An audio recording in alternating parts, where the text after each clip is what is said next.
Hey everybody, this is John Stowell, and I wanted to let you know about a guitar intensive that Mike's Masterclasses is hosting for me. All of the information about when the course meets is on the Mike's Masterclasses website, www.mikesmasterclasses.com. If you're not familiar with Mike Eller's site, he's had it up and running for more than 10 years. He has hundreds of great lessons archived. And if you're not familiar with my playing and teaching style, I've got over 30 lessons up there, some of which are me teaching alone. Since the lockdown began in March, I've decided to do some lessons with other guitar players. So I've got lots of lessons now where I'm co-teaching with great guitarists like Tim Lurch, Cheryl Bailey, Genil Castro from Brazil, Steve Herberman from Washington, D.C., Mike Godet from Connecticut, who are some of the others? Kevin Carrick, I may be omitting one or two, but there's some great guitar players. Oh, my friend Mickey Lee from Vienna. So you can get a sample of my playing up on the Mike's Masterclasses site. What I want to be doing in these 6 1-hour sessions with you is breaking down some complex sounds into very simple, identifiable language, small components that you can begin to get into your playing right away in terms of adding vocabulary. So I can give you a couple of brief demonstrations of some of this right now if you like, to give you a little sample of what the course will be. My guitar teacher was a great unsung hero in Southern Connecticut, where I grew up, named Link Chamberlain. And he gave me an approach to the modes of the melodic minor that I've been using and teaching ever since he gave them to me in the early 1970s. So I'll give you a little sample, and this might be a slightly different way from the way you're thinking about these modes if you're working with them already. So you may know that there are 4 modes of the melodic minor that give us access to tensions over dominant chords. If we put those in order from the most tension to the least, those are the 7th mode, which is called the altered scale or superlocrian, the 2nd mode, which has a 13 and a sus and a raised and a lowered 9, that's the 2nd mode, the 5th mode, which is Mixolydian flat 6, and the 4th mode, which is Lydian dominant. So each one of these has a very distinct sound identity, different amounts of tension in each one, and we use them all. Link Chamberlain explained it to me in a little different way than perhaps you've heard the explanation before. If some of these shapes and sounds that I'm playing as I demonstrate them now are unfamiliar to you, don't worry about this, because in the course, everyone who attends will be receiving a 70-page PDF with lots of voicings, lines written out, and I'll be going through these sounds in much more detail. So my goal today is just to give you a little sample. So if we take the 7th mode of a C-sharp melodic minor scale, and the scale, if you don't know it, is simply a major scale with a flat 3. So there's a C-sharp melodic minor scale. If I start on a C, you're essentially hearing a C7 with a flat 9, raised 9, major 3rd, flat 5, sharp 5, flat 7 tonic. So the way Link Chamberlain explained this 7th mode to me was, let's play melodic minor ideas, chord scales, and arpeggios a half step above a dominant chord, mixing them together with the original basic dominant arpeggio so that we're hearing those tensions coexisting with the basic sounds. So if, for example, I take a basic C dominant arpeggio, which in its simplest form is simply 1, 3, 5, flat 7, there is a C7. Very simple, C dominant 7. Here's my C sharp melodic minor arpeggio, which is C sharp E, G sharp, and C. So if I put them together, I could, for example, take 3 strings of a C dominant 7 arpeggio on the bottom 3 strings, and then C sharp melodic minor. So the goal is to hear the two sounds coexisting. Now, if the C sharp melodic minor scale is indeed a version of C7, the reason I particularly like Link Chamberlain's explanation of melodic minors as keys superimposed over the basic harmony is this then opens up melodic minor chords potentially as dominant chords. I'll give you a couple of quick, simple examples. You might know this version of a minor 9th chord in the key of C. That's just tonic, minor 3rd, flat 7, and 9. If I go up a half step to C sharp and play a C sharp minor 9. Now to make that a melodic minor chord or minor major 9, I'm simply replacing the B with a C. So there is a C sharp minor major 9. If I analyze that as a C7, it's not so different from this chord that you probably know already, which is a basic C7 sharp 9, tonic, major 3rd, flat 7, sharp 9. Again, here's my C sharp minor major 9. So in this case, I just have a flat 9 in the bass, sharp 9 on top, and then the tonic and the major 3rd in the middle. So that means by extension, any C sharp melodic minor chord, you might not know all these shapes. Basic C7, C sharp melodic minor chords. So the point being, in situations like 2-5-1s or a 5-1, if I were resolving to an F, for example, I could take a G minor.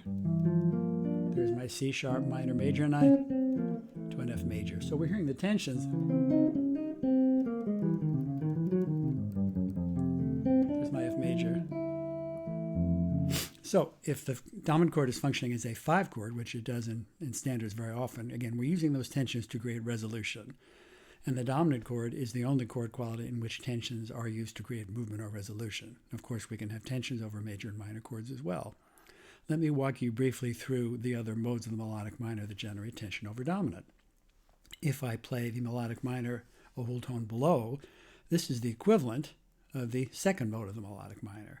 So now I'm taking B-flat melodic minor chords, scales, and arpeggios and mixing those together with the C7.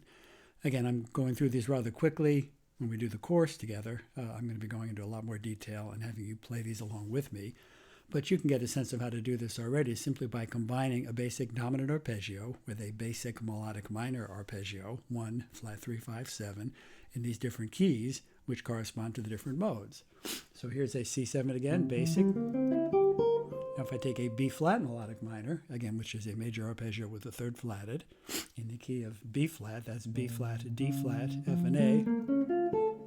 So if we analyze that as a C7, again, my tensions here are my flat 9. If I play the arpeggio, it's flat 9 only. If I play the scale, it also has the sharp 9. So in the case of the scale of a C sharp or B flat melodic minor, that introduces more tension than the arpeggio. You're making your decisions about how much tension to use based on the amount of time you have to play over the chord, the amount of tension that the people that you're playing with are referencing, what the melody of the tune tells you in terms of creating a context for your solo. So these are all ways to influence your choices about the amount of tension to use at any given moment. So again, C7, and now B flat melodic minor. So again, B flat melodic minor chords. Here's another version of minor major 9. This is simply a B flat minor 9. With the A replacing the B flat on the 7th fret of the D string with the C in the bass.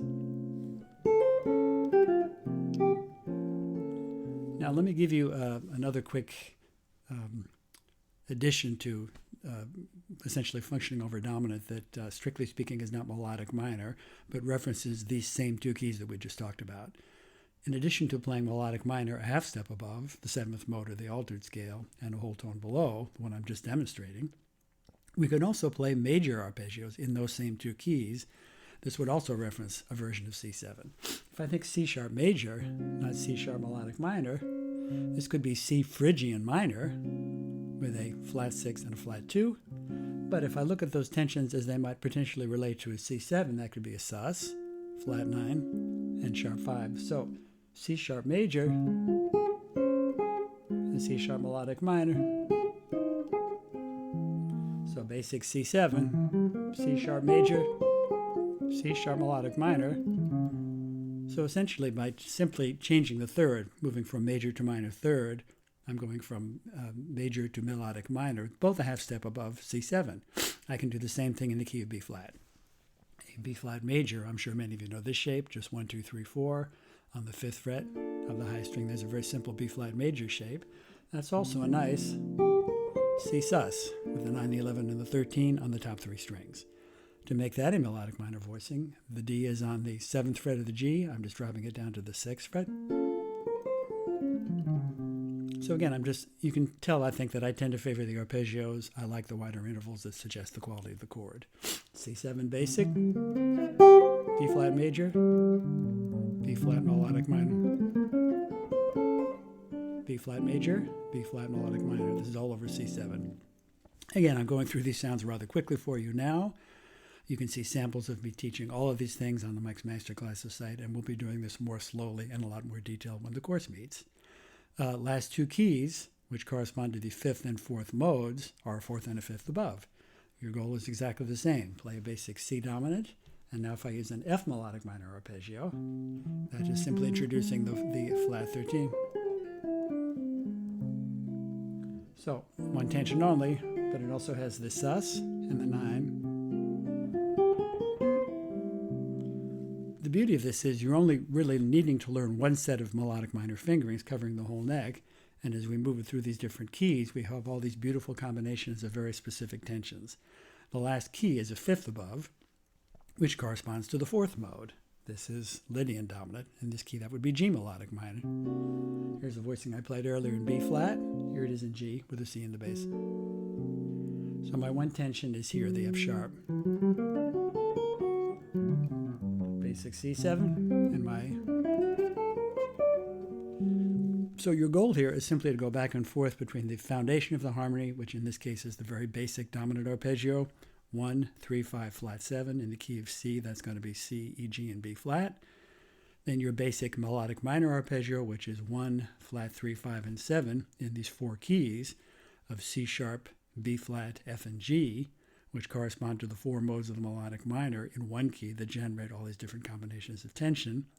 And as I said a minute ago, those first 2 keys, the 7th and 2nd mode, which translate into melodic minor a half step above and a whole tone below the dominant, can also be played as major.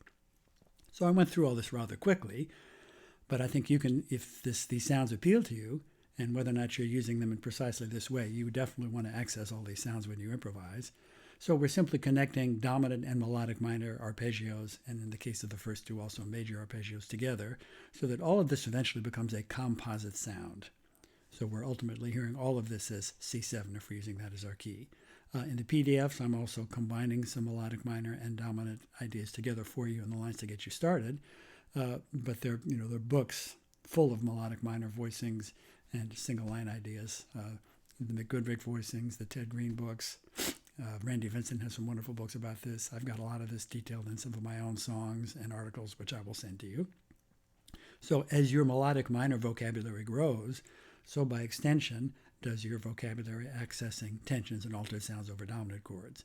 And during the course of our course, we will also be discussing melodic minor modes as they relate to major and minor. Same ideas, just keys superimposed over the basic sounds. And time permitting, and I suspect it will over the 6 hours that we meet together, I will also get into harmonic minor and harmonic major. Same thing, I think of them all as simply as keys and arpeggios superimposed over basic chord qualities. So there's a little sample for you of my teaching and how I think about internalizing the harmony. I would love to have you join me for this course if you can. We'll be meeting 3 times in November, 3 times in December. Each session is an hour long. There should be an opportunity for everybody to play and interact with me because I suspect we'll have a small group. So please join me if you can. Thanks very much, everyone. Take care.